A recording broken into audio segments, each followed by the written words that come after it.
It was always, you want to finish this to understand who Janet was as an artist and a human being, right? And how she created these amazing pieces and the thinking that went behind it. She was a trailblazer. I think that was one of the things that really attracted me to her. She didn't listen to the crowd, I don't think ever. I think even when she was in Bermuda at Cluster Cottage, where Diane lives, you know, she had the mum who was a sculptor. You had her uncle who was a sculptor. Her grandfather was I get it wrong all the time, plein air, you know, semi-famous guy who had moved to Bermuda in the early 1900s. But she was there, she was exploding with creativity. I mean, look at this island, it's amazing, right? Surrounded by artists, but her father was very much an authoritarian, and they weren't allowed to listen to pop music, it was classical music, and he did not want her to go to art school. What he wanted to do is he wanted to send her to a school which as almost like a finishing school, where she would then be able to marry somebody of suitable means. And I think, you know, when she first went to Smith, she began to sort of open up and begin to realize her potential. And I think when she went to Yale, I think really, even though she just wasn't vibing with abstract expressionism, you know, can you imagine being there with Richard Serra and Chuck Close and this sort of explosion of creativity? But I think Alex Katz, you know, really mentored her and said, stop trying to do this. Follow your instincts. And I think that and moving to New York just exploded her creativity. And then I think, you know, absolutely amazing work from there on in. But she was in a very male-dominated art world, where I think she would get frustrated because people would always ask her, who are your influences? And she would say, well, no one ever bloody asks a male artist, what his influences are. She was quietly and demurely strong. And even though she would never class herself as a feminist painter or feminist artist or a female artist, she wanted to just be known as an artist. She really sort of fought the fight to stand up in the babble of male-dominated society. So that's basically what I wanted to say. That's amazing. And Cara, as the director of the Jana Fish Foundation, what is it? Yeah, how do you feel? What does it mean to you to have this film? Well, you know, the timing is incredibly poignant, because we had been talking about doing the film, and then the weekend that the film crew came to Vermont to film it was the weekend that Janet went into hospice. And so Paul got to meet her, but she really was not at her best. And so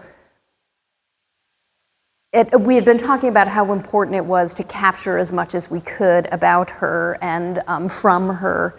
And then we were just a little too late to get her words, but I think that, as you see, she is incredibly present, because she was a very, very present person. And we were talking earlier this week about how when you got Janet's attention, you felt like the sun was shining on you. Just like the way she would focus in on her canvases was so intense. And artists that she knows talk about it. Her in the loft where she lives, there's another person who talks about she was such a hard worker. She would focus in and there was no distracting her. And so I think that's what it felt to be in her orbit as well, is just to have that incredible energy, you know, really listening and being present with who you were was a magical thing. And so I'm sad we weren't able to capture that in the film, but I feel like we were able to capture the essence of who she was, this incredible mix of having a very sort of traditional upbringing, but also being kind of a wild child. And she just she mixed them. It wasn't she rejected one for the other.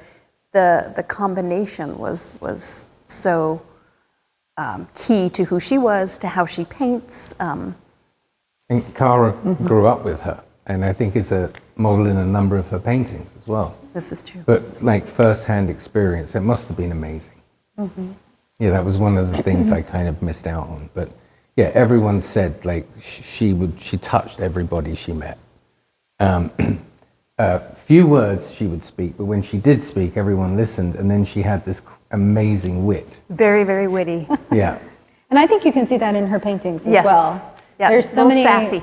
so sassy, hidden references, titles that are obviously quips or jokes. It's you catch so much of her personality in her paintings. I think presence, though, the intense focus that you're alighting on is really important with the exhibition. The idea of place and time was the places that have been important to Janet, but also the way she worked. Each painting is a place and time. Each painting is a reflection of that particular moment, her direct engagement with those objects. So to hear that she was such a focused and present person, I think is lovely, especially, you know, thinking about how important it is to be present as a person and how great it is for you, but then also to see that it comes through in her paintings. They feel so authentic in that way. They just feel so authentic. A question I always have with the film, and because light is so important in Janet's paintings, you don't want to say it's obvious, but explain the title, you know, Catching Light. Where did that come from? Charles, who her lovely husband, says, he does this great stuff with his hands. I don't know if you noticed he does this, but it was like capturing moments of the light as it moved around the room. And I thought that when we were talking about it, that was that would be a good title. Light did play a huge part in Janet's mastery of the craft. It was all light, and energy was something, I think we hit on it, but she was so attuned to how light would travel when she was setting up her still lifes. And, you know, as we say, 10:07 here, but here it was 10:14 or 10:20 when it was hitting something else. And I really think that, you know, the light as energy is what drove her, especially in her early development, in her early career. We don't have it in the film, but Lorna, who was the woman in the yellow shirt who sat for her, there's a moment when they're doing a painting and she's late, and Janet is like, come on, quick, we've got to get you in position. And she's like, why? And it's because Janet realized that that day was the last day that the light would ever be the same before fall came in. And as Lorna sits down and realizes that, she just realized how in tune Janet was with light, right? That moment would never, ever happen again. Like maybe the next year, but it would be different, right? So she was just, I don't want to say zen, but she was she just knew light. And I think that comes across in everything that we see, you know?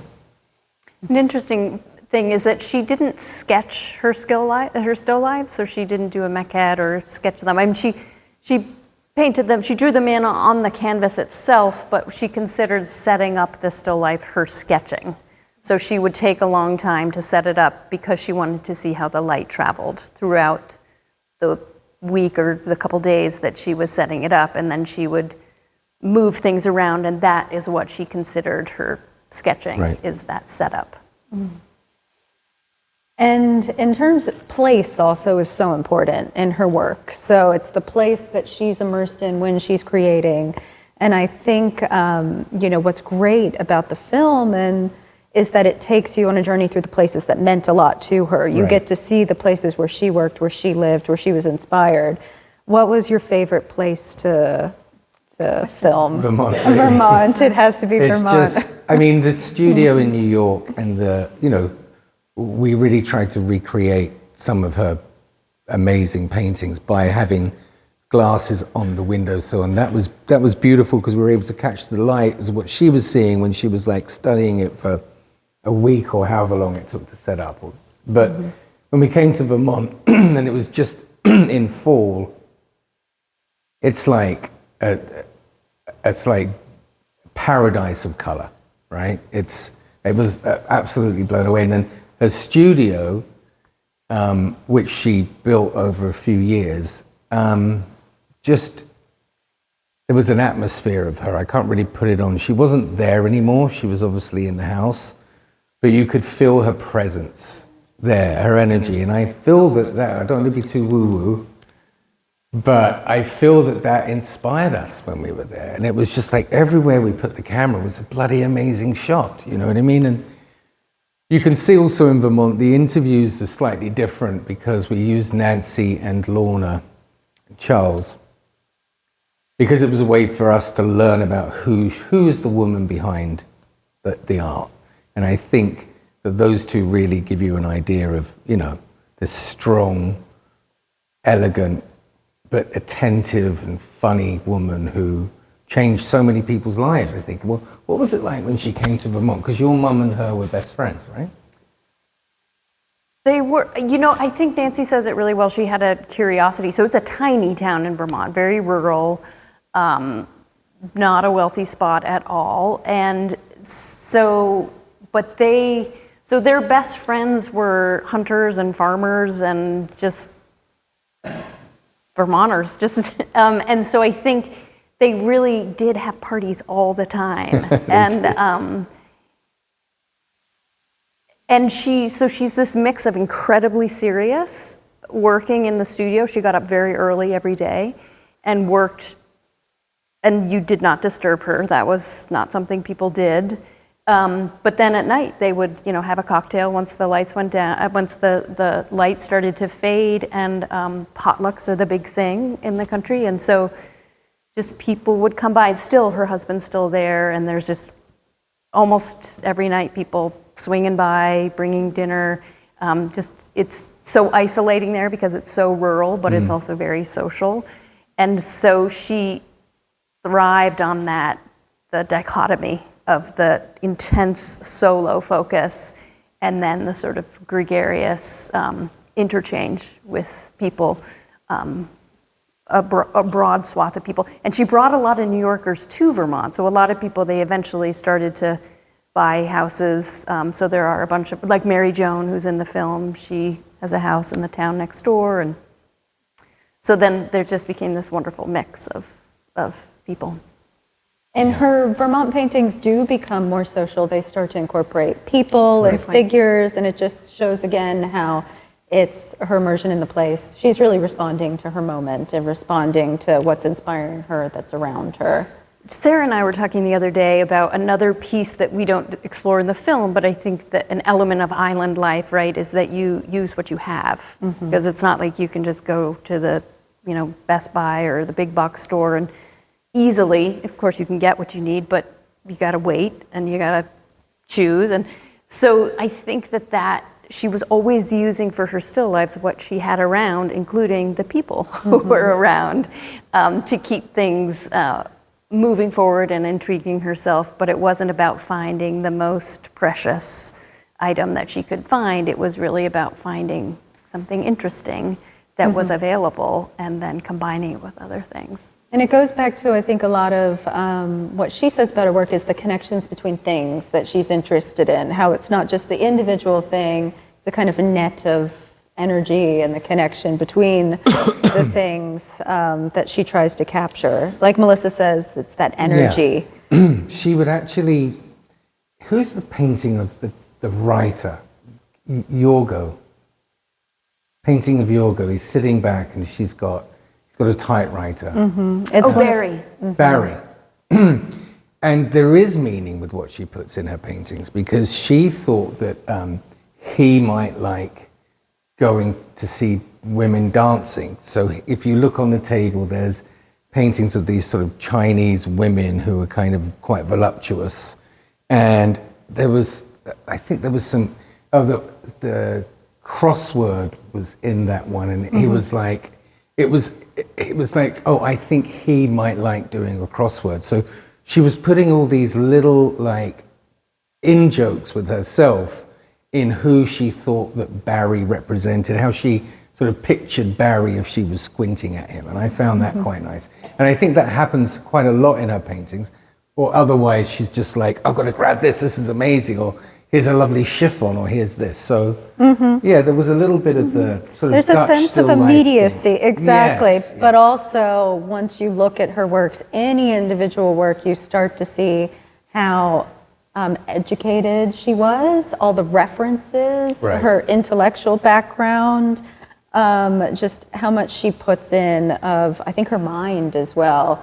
We have a print just on the back wall there called Waimea, and as I looked at it more, I realized how textured and layered it was, not just formally, but also it's a silk screen, and silk screen comes from Japan, and so she put her grandmother's kimono in, and there's a link with her grandfather, who's a post-impressionist who collected Japanese Right. prints, and silk screen is a form of relief printing. And so it was all of this, as you look at them, they're so beautiful on the surface, but you can dig into so many layers of meaning. So Right. I think that's and she seems to do it so naturally. Right. It just seems to flow from her. It doesn't seem to be, none of the paintings feel hard or labored. Right. It all seems so natural. Although she worked incredibly hard on She every painting. did. Like, she labored and labored. Bridget was telling me that she would come down with the paintings, and you could tell that she'd been, she'd put herself through a massive sort of sacrifice, or the solidarity, not the solidarity, the solace, the solitude that an artist needs. She had to have that, right? But then, and when the paintings would come down, and they were never like a running theme, Bridget would open them up, and like the whole place would suddenly like light up like Christmas. And then Janet would be like, there would be maybe 2 paintings that couldn't fit on the wall, and she'd be like, "Well, what are we going to do with those?" And she would argue that I've spent a year and a half doing this, and finally Bridget would have a way. But it was Bridget's amazing. her galleries. Yes. But it was amazing. I could only imagine when they're unpacking those huge pieces of art, that the colors were just like emanating across the room, and I can imagine it being very exciting. Well, we had the same experience here. Yeah, and we it was tried amazing. To show it. Yeah, we tried to show that. Paul and his crew were here to film when these were unpacked, and it is so incredible to see them light up and bring so much light and color to the gallery. Yeah. Was there a moment in the whole process where the film crystallized for you? Was there an aha moment? And for you, Cara, as well? Well, I think there's different aha moments. So we were talking yesterday, there's certain moments that I love how the editing came together. I've watched it so many times now, but I was thinking how it would be fun for you to go now look at the paintings because it's so fun to look at them after learning a little bit more about her approach. And what was the section that I was talking about yesterday? I can't remember now, but In there's the different edit? sections. Yeah. In the edit, you were talking about the close-up when you say it's like energy. Oh, right. Yeah. Yeah. So Jennifer's talking about sort of Melissa's talking Melissa. about close up. It's just energy, and then it switches to Jennifer, and she's talking about it's just a color field, and then you step back and you step back and you step back, and it comes into play. And I love that section. Both it's like 2 different voices talking about, but that same thing, and then you know, if you allow yourself to do that, It's great. so exciting. It's so great. her.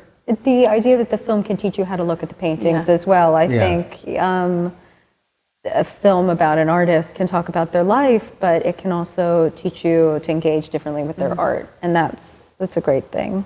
And you, Paul, what was your moment? Well, we did a lot of pre-interviews. There's probably another 10 interviews with protégés and friends and other artists, and friends from Vermont. And I also pre-interviewed or got to know our main interviews in the film. Was it just, everyone spoke so deeply informatively about Janet, and with so much love and so much openness, that everyone was an accumulative effect for me. I just moved to live in the woods in Connecticut, so it was just me and the dog. My wife was away, and I was just doing these interviews, and I was like, holy this woman is absolutely amazing. And I knew that we could make something really beautiful and very, very rich. And I just was able to take, even the people who aren't in the film, but we did audio interviews with them. It would just helped inform me so much to then be able to have quite a good shooting plan and know exactly the questions and the avenues I could take the interviewees when we were doing it to elicit the best and most emotional responses. This film could be a lot longer. It could be. Yeah. Well, I think the thing that I walk away from is just the devotion that everyone has for Janet and had, and you know, even those who didn't meet her have for her work. And it's amazing seeing so many people here tonight. We've been so thrilled with the response of premiering the film here. So I wanted to say thank you to you two. Thank you so much. Thanks for and having us. also thank you to everyone who came tonight that shared this moment with us. Thank you. Any questions? Does anyone have any questions? Ever as mentioned to anybody having any sort of influence on her, I do believe, having asked the question, I learned that in fact she grew up in a family that were potters and artists and what have you, that the making of pots is something she probably experienced because she actually has such fantastic control of copper wood in actually shaping things and making them perfect. The way she balances and draws things is just brilliant. So I'm sure that was an influence even if it wasn't conscious. Yes, she does talk about sort of the profound influence of different artists, and she was an avid student of art history and a voracious reader. So I don't think she was saying I'm not influenced by other people. Also, she had an incredible ability to understand volume as well as color. So I think that that's part of that sense of the pots. But she started as a sculptor. She worked for Billy Lang here in Bermuda, and so that is. And when she was at Smith, she started focusing on sculpture before she switched. Another question, if I may, because she's been so successful, how much is the work collected by American museums? Profusely. So she's in. So the last 2 pages were a list of some of the museums that she's in. She's in all the major ones except for LACMA. I got to get her into LACMA, but she's at the Met and the Guggenheim and the Whitney, and so she's and across the U.S. And Masterworks, of course, most Absolutely. importantly. Chicago Art Institute, Detroit Art. So she is almost, yeah. And if you go on her website, janetfish.net, we have an interactive map, so you can sort of click on and see, and then see what painting is at those institutions. The biggest collection? I don't know. Well, after you've seen that film, maybe you can. Yeah. Where she spent her time. She spent most of her time herself in Vermont, perhaps. No, sadly, Vermont doesn't. I'm trying to get them to get one. But probably, I would say in the New York, Florida, and Texas probably, like cumulative museums, probably have the largest number of her paintings of the states. And it sometimes depends on gallerists and where they're located and how that works in terms of sales. But I do think it's also sometimes who and where the paintings connect. So I'm from Florida, and I immediately connected with her paintings, I think, because of the light and the color. That's funny because it reminds me of home in so many Yeah. ways.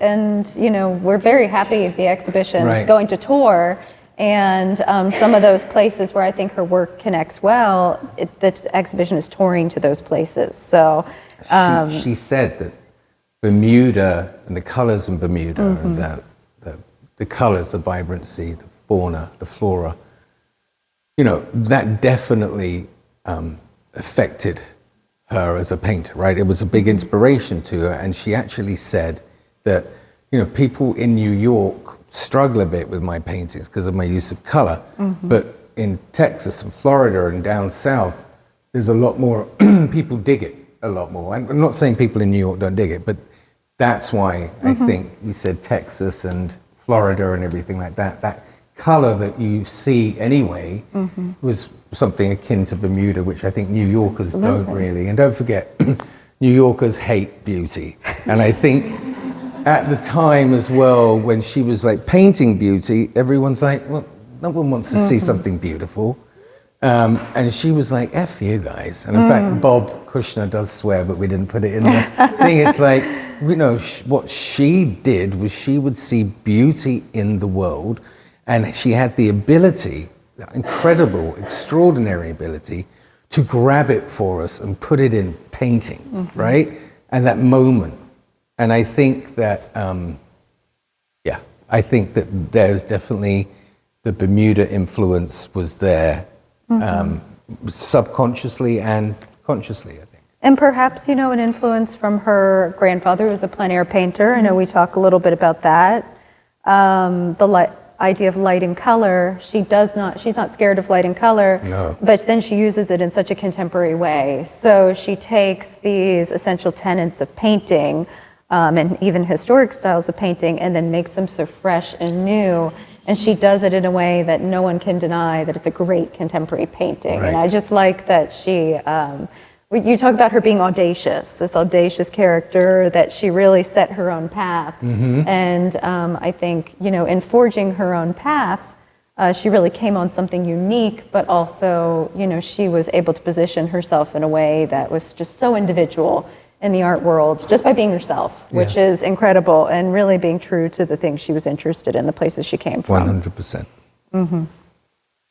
Yes, hi. I really enjoyed the film because nobody was waffling, everybody was articulate, and they knew what they were talking about. Because a lot of times in art, people say a lot of things, and so I was like, they didn't know what to talk about. But everybody, the way this was filmed, the way everybody was talking, they knew what they were talking about. And I really enjoyed this exhibition. I made a few visits because I was determined I'm going to come down here and I'm going to every visit look at one painting and study it and then leave. I think I might have got through half of them. Oh, it's I can get amazing. down here all the time. But You only have till Saturday. yeah, I did. Yeah, but I've been around quite a few times. So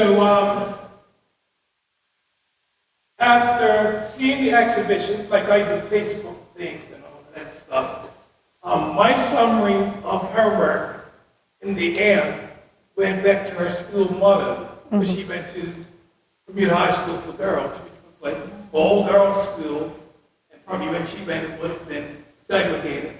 And the school crest had this Easter lily on it. So the school motto was purity and strength.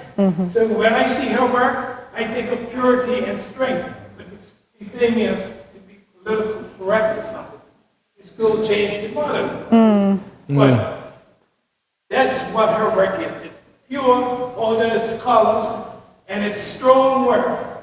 So I don't know why people at BHS changed their school motto, but they need to come here and look at this and see what purity and strength is. Fantastic. Thank you.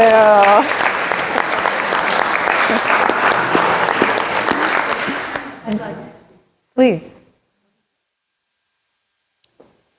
As the owner now of Cluster Cottage, I sit there and breakfast and see the light come through this window. Slowly onto the X, onto the toes, whatever. Diane, Lights Diane, moved over. could you speak up a little louder for the cheap I'm seats? sorry. Can you hear me now? Yes. As the owner of Cluster Cottage, I have breakfast in the morning and see the sun come through